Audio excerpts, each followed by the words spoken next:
할렐루야. 6월 28일 수요일 새벽 기도를 시작하겠습니다. 사도신경으로 우리의 신앙을 고백하시겠습니다. 나는 전능하신 아버지 하나님 천지의 창조주를 믿습니다. 나는 그의 유일하신 아들 우리 주 예수 그리스도를 믿습니다. 그는 성령으로 잉태되어 동정녀 마리아에게서 나시고 본디오 빌라도에게 고난을 받아 십자가에 못 박혀 죽으시고 장사된 지 사흘 만에 죽은 자 가운데서 다시 살아나셨으며 하늘에 오르시어 전능하신 아버지 하나님 우편에 앉아 계시다가 거기로부터 살아있는 자와 죽은 자를 심판하러 오십니다. 나는 성령을 믿으며 거룩한 공교회와 성도의 교제와 죄를 용서받는 것과 몸의 부활과 영생을 믿습니다. 아멘. 찬송가 401장 찬양하시겠습니다. 찬송가 401장입니다.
신약성경 사도행전 4장 23절에서 37절까지 말씀입니다.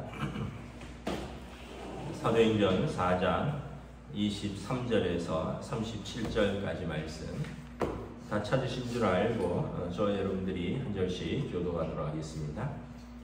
사도들이 노임에 그 동료에게 가서 제사장들과 장로들의 말을 다 알리니 그들이 듣고 한 마음으로 하나님께 소리를 높여 이르되 대주되어 천지와 바다와 그 가운데 만물을 지으니시오 또 주의 종 우리 조상 다윗의 입을 통하여 성령으로 말씀하시기를 어찌하여 열방이 분노하며 족속들이 허사를 경영하였는고 세상의君왕들이 나서며 관리들이 함께 모여 주와 그의 그리스도를 대적하도다 하신 이로소이다.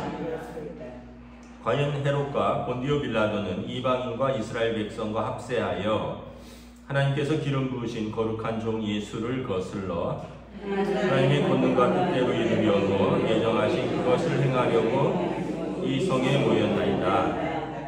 주여, 이제도 그들의 위협함을 굽어보시옵고 또 종들로 하여금 담대히 하나님의 말씀을 전하게 하여 주시오며 손을 내밀어 병을 낫게 하시옵고 표적과 기사가 거룩한 종 예수의 이름으로 이루어지게 하옵소서 하더라.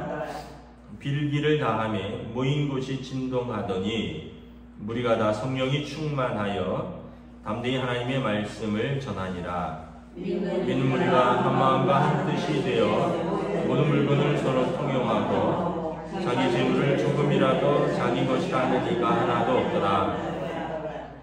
사도들이 큰 권능으로 주 예수의 부활을 증언하니 무리가 큰 은혜를 받아 그 중에 가난한 사람이 없으니 이는 밭과 집 있는 자는 팔아 그 한 것의 값을 가져다가 사도들의 발 앞에 두매 그들이 각 사람의 필요를 따라 나누어 줌이라. 구불에서 난 레위족 사람이 있으니 이름은 요셉이라. 사도들이 일컬어 바나바라 번역하면 위로의 아들이라 하니. 함께 읽습니다. 그가 밭이 있음에 팔아 그 값을 가지고 사도들의 발 앞에 두니라. 아멘. 할렐루야. 네, 오늘도 새날을 주셨습니다. 우리 주님께서 은혜와 평강 주시기를 빕니다. 베드로와 요한이 산헤드린 공의회에서 소환되어서 최종 판결을 받죠. 예수 이름으로 말하지도 말고 가르치지도 말아라, 이것입니다. 그리고 노임을 받았는데 23절에 이제 사도들이 돌아와서 제사장들과 장로들의 말, 그러니까 산헤드린 공의의 의견을 전하죠. 초대교회 다른 사도들과 120명의 성도들에게 이제 산헤드린 공의회에서 예수 이름으로 우리에게 말하지도 말고 가르치지도 말라, 이렇게 판결이 났다는 거죠. 우리가 생각할 때 이게 그냥 어떤 종교 기관이 아니라 오늘로 말하면 대법원 같은 곳입니다. 우리가 대법원 같은 곳에서 뭐 그러잖아요. 예를 들면은 뭐 어떤 상표권 분쟁이 일어났을 때 그 이름을 쓰지 말아라. 이름 한번 쓰면 쓸 때마다 뭐 100만 원씩의 벌금에 처하고 뭐 몇 번 이상 하면 다시 뭐 구류에 처할 수 있다. 뭐 이런 겁니다. 그러면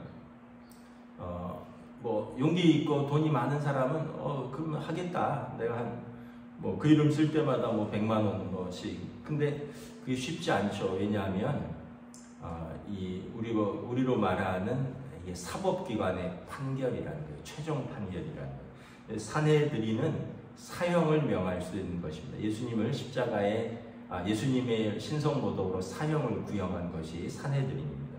그러니까 굉장히 두려운 거죠. 그래서 그들이 모여서 무엇을 합니까? 기도하죠.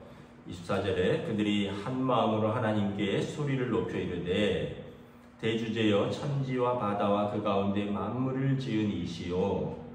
또 주의 종 우리 조상 다윗의 입을 통하여 성령으로 말씀하시기를 어찌하여 열방이 분노하며 족속들이 허사를 경영하는고 세상의 군왕들이 나서며 관리들이 함께 모여 주와 그의 그리스도를 대적하도다 하신기로소이다.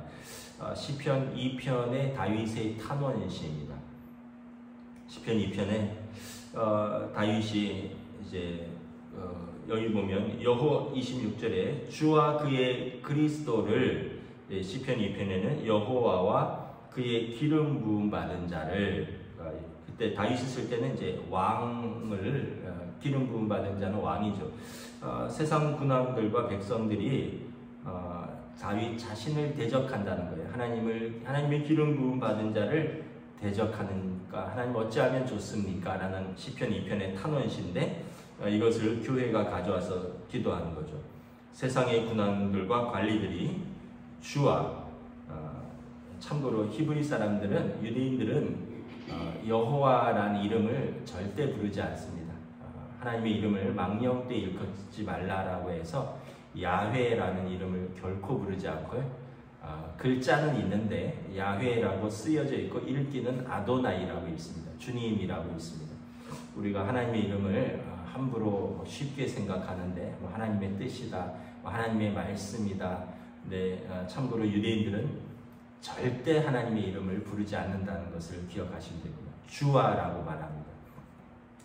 주와, 근데 이제 시편 2편에서는 여호와와 주와 그리고 주께서 기름 부으신 그리스도를 대적합니다.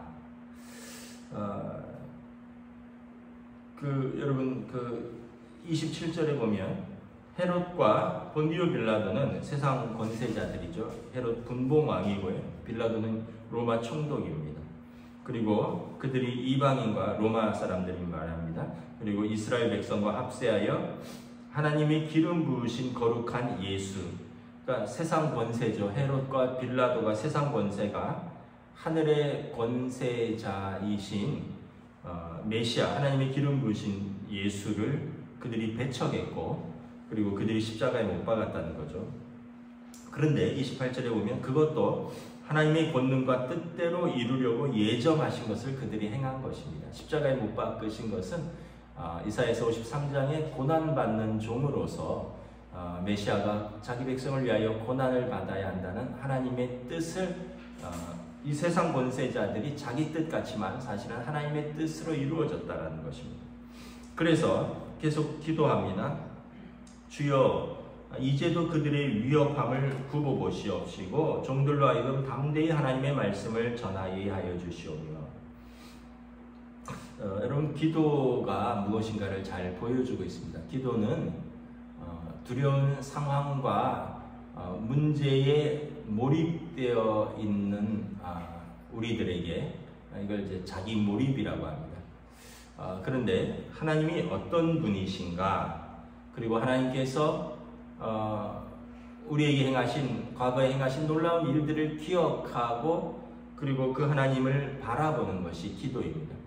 이스라엘 백성들은 이집트에서 하나님께서 어떻게 그들을 구원하셨는가, 광야에서 그들을 어떻게 먹이고 입히고 물을 내시고 그들을 가나안 땅으로 인도하셨는가 기억하는 거죠.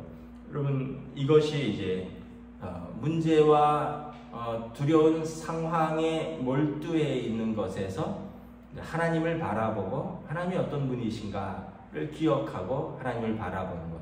그래서 이걸 이제 자기 몰두해서 자기 초월로 나아가는 것이 기도라는 것입니다.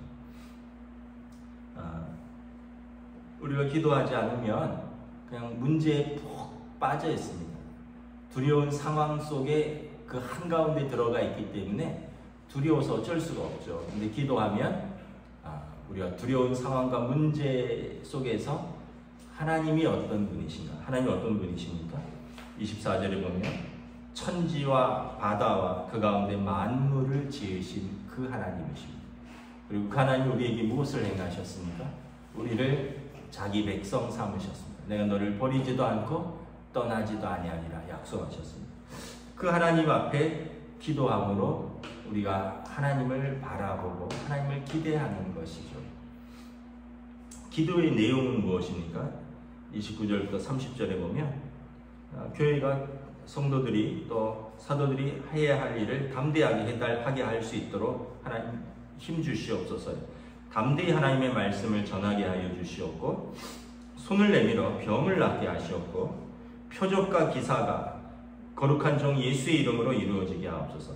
그 사람들이 예수의 이름으로 말하지도 말고 가르치지도 말라 했는데 예수의 이름을 선포하게 하시고 그리고 예수의 이름으로 병이 낫게 하시고 예수의 이름으로 표적과 기사가 일어나게 하시옵소서.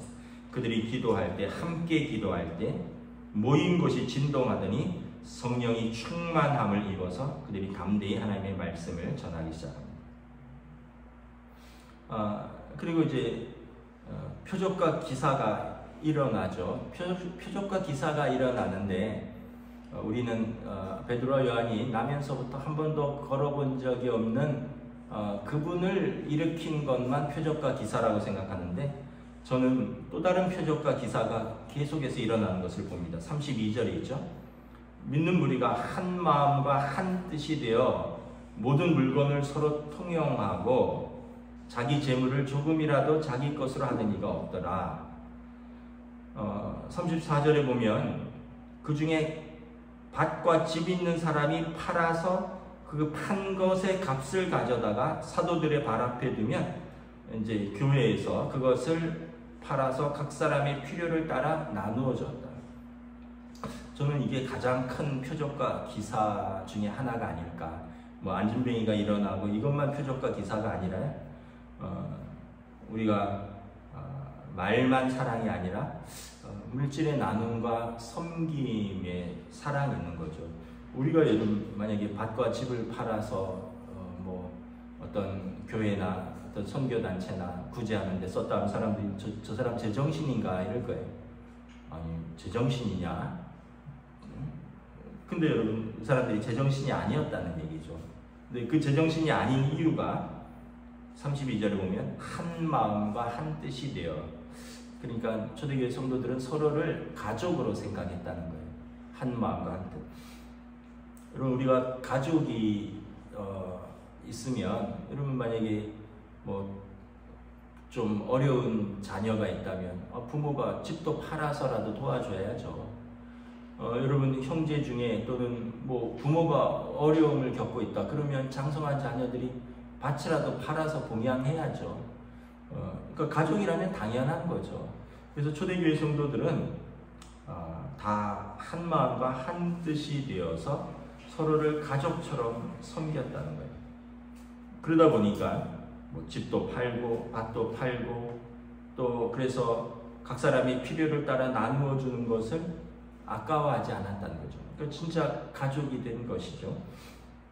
야고보서 2장 14절부터 17절 말씀에 내 형제들아 만일 사람이 믿음이 있노라 하고 행함이 없으면 무슨 유익이 있으리요? 그 믿음이 능히 자기를 구원하겠느냐? 만일 형제나 자매가 헐벗고 일용할 양식이 없는데 너희 중에 누구든지 그에게 이르되 평안히 가라, 덥게 하라, 배부르게 하라 하면 그 몸에 쓸 것을 주지 아니하면 무슨 유익이 있으리요? 이와 같이 행함이 없는 믿음은 그 자체가 죽은 것이라.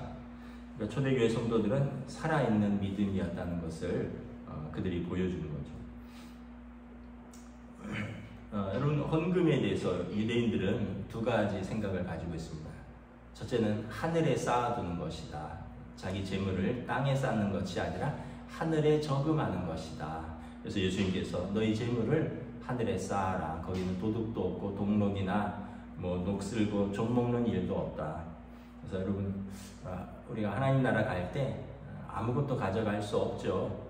우리 빈손으로 왔다 빈손으로 갑니다. 그런데 여러분들께서 이 땅에서 또 교회를 위해서 또 우리 여러분들이 돕고 섬기고 구제하였던 것들이 하나님 나라에 다 쌓여 있는 줄 믿습니다. 두 번째는 그 재물로 하나님 땅에서 하나님의 일을 하는데 사용을 하죠. 말씀을 가르치고 또 교육하고 다음 세대를 양육하고 전도하고 선교하고 구제하는 그 일에 쓰이는 것입니다. 36절에 보면 특별히 한 사람을 언급합니다. 구브로에서 난 레위 사람, 구브로 섬입니다. 사이프레스, 본토에서 좀 떨어져 있는 사이프레스라는 섬에 레위 지파 사람 중에 원래 이름은 요셉 있는데 사도들이 그 사람의 이름을 부르지 않고 별명을 부릅니다. 별명이 뭐냐면 바나바입니다. 우리 바나바로 더 잘 알려져 있죠. 이름보다. 바나바는 어떤 사람입니까? 번역하면 위로의 아들이란 뜻입니다. 원문의 뜻은 착한 사람이다 이런 뜻입니다. 바나바는 이름보다도 그 사람 보면 참 착한 사람이다, 위로의 사람이다, 사람들이 그렇게 불렀다는 거예요. 그가 밭이 있음에 팔아서 그 값을 가지고 사도들의 발 앞에 두니라. 바나바 역시 이 초대교회의 그 선한 일에 동참을 했던 거죠. 바나바는 사도행전에 보면 이렇게 어려운 성도들의 위로자였고요. 또 청년 사울의 신원 보증인이었습니다. 청년 사울이 회심해서 이제 바울이 되죠. 그런데 그의 과거의 무서운 행적 때문에 아무도 예루살렘 교회에서 그를 환영하지 않았습니다. 바나바가 신원 보증을 하죠. 청년 사울의 신원 보증인이었고요. 그래서 바울을 교회에 천거한 사람입니다. 그리고 사도행전 13장에 보면 안디옥 교회의 선교사입니다. 사도 바울과 함께 이제 선교 여행을 떠나죠. 바나바는 한마디로 말해서 하나님께 신실하였고 사람들에게 착한 사람이었습니다. 저와 여러분들이 예수 믿을수록 우리가 더 인격과 성품이 바나바처럼 하나님에게 사람들에게 더 착한 사람이 될 수 있기를 축복합니다. 그러려면 여러분 이게 말로만 착한 게 아니라 따뜻한 성품, 착한 인격, 그리고 물질의 섬김 이런 게 다 포함되는 거예요. 그래서 쉬운 것은 아니지만 우리가 우리에게 주신 사람들에게 따뜻한 마음으로 품고 또 들어주고 용납해주고 사랑해주고 또 내게 주신 시간, 물질 또 내 몸으로 섬기면 그 사람이 바나바인 것입니다. 초대교회의 바나바가 얼마나 이렇게 칭찬을 받고 유명했던지 내일 본문인데 아나니아와 삽비라도 그렇게 하려고 하다가 근데 이런 건 흉내낼 수 없다는 걸 보여주죠. 그냥 본성이 착하고요. 본성이 하나님 앞에서 신실된 사람입니다.